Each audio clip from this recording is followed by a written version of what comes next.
Témoignage, le journal d'Alice Lenczewska. L'ascèse consiste aussi à entreprendre volontiers les choses difficiles et pénibles, à se passer de choses agréables qui n'ont pas d'autre valeur que le propre confort. Il s'agit d'une vie rationnelle, modeste, remplie de services envers moi et mes enfants. Nos dialogues ont désormais un autre caractère. Autrefois, il n'y avait pas autant de réconfort, mais plutôt des instructions. Tu me connais mieux, et tu connais mon amour. Tu en es sûr.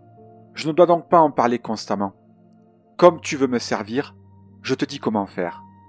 Les amis qui sont certains de leur amour réciproque n'ont pas besoin d'en parler constamment, parce que tout ce qu'ils font et pensent prouve leur dévouement respectif. Ton contact avec moi devrait être plein de confiance et de calme, même quand les moments difficiles viendront.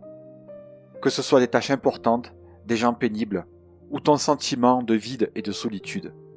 Moi, je suis toujours là. Je te garantis toujours mon amour, ma protection et mon aide. Tu dois avoir une telle certitude. Cela te protégera et t'aidera. La certitude est la graine de moutarde de la foi. C'est ma force en toi. Les tensions dramatiques ne sont pas nécessaires. Tout devrait être tranquille et imbibé de confiance, que ce soit la joie ou la souffrance. La souffrance qui sert à construire l'amour réciproque est une joie.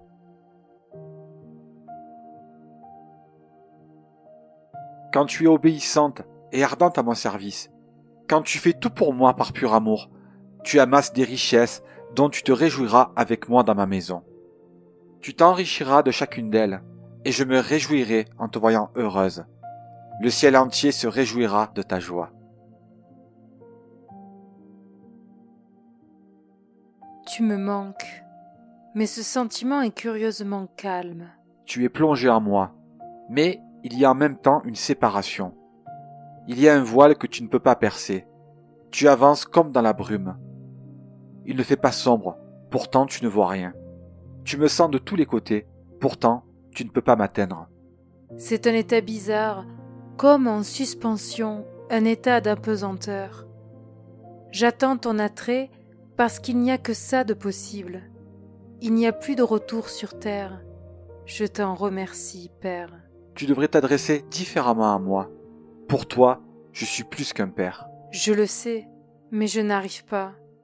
Je n'en ai pas le courage, l'audace. Tu devrais pourtant, puisque tu es ma bien-aimée et moi ton bien-aimé. Ce qui nous relie, c'est un grand amour. Tu m'as fait le vœu de fidélité devant mon autel. Il y a eu des témoins. Il y en avait beaucoup, même si tu ne les voyais pas. C'est inscrit dans mes livres et ce ne sera jamais effacé. Est-ce que tu l'acceptes ? Oui, je l'accepte et je suis heureuse que ces promesses ont une telle force, une telle importance. Je désire les tenir et je le dois.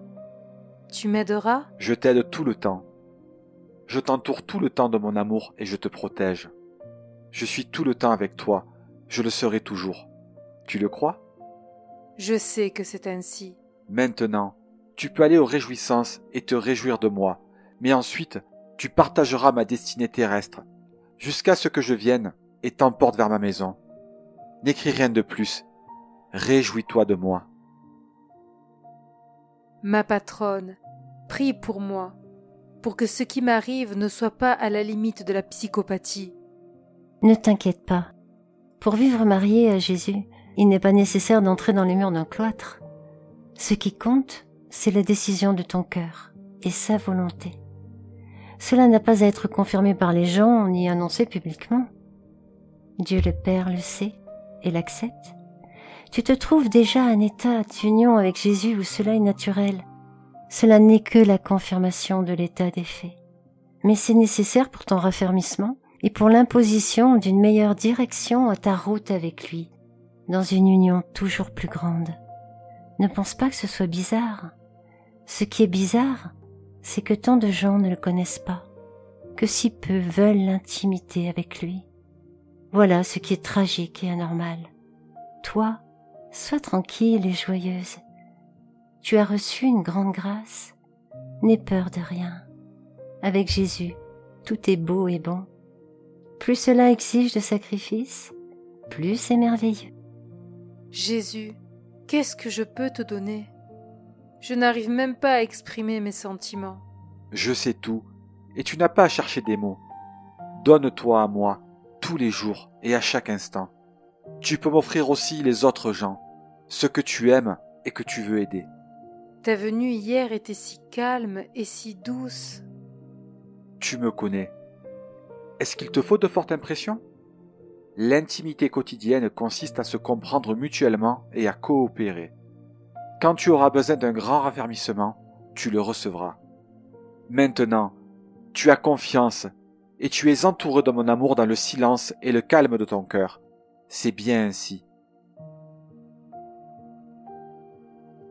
Les réjouissances étaient courtes et calmes, mais maintenant tu m'as laissé seule. Il ne reste plus que la conscience de ta présence avec moi. Elle est mon seul appui. Ta conscience et ta volonté, c'est elles qui te soutiendront. L'épreuve vient après la promesse et après l'acceptation des obligations. Telle est la loi et l'ordre dans les affaires divines. Il en a été ainsi avec Moïse, avec ma mère, avec moi. Il en est de même avec ceux qui me suivent. Tu m'as fait vœu pour le meilleur et pour le pire.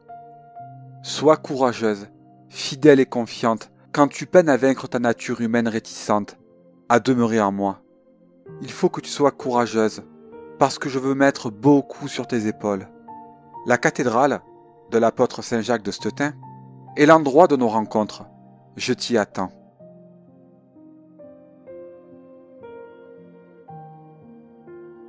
Que ton sacrifice soit de supporter calmement et sereinement toutes les adversités, la peine et la souffrance.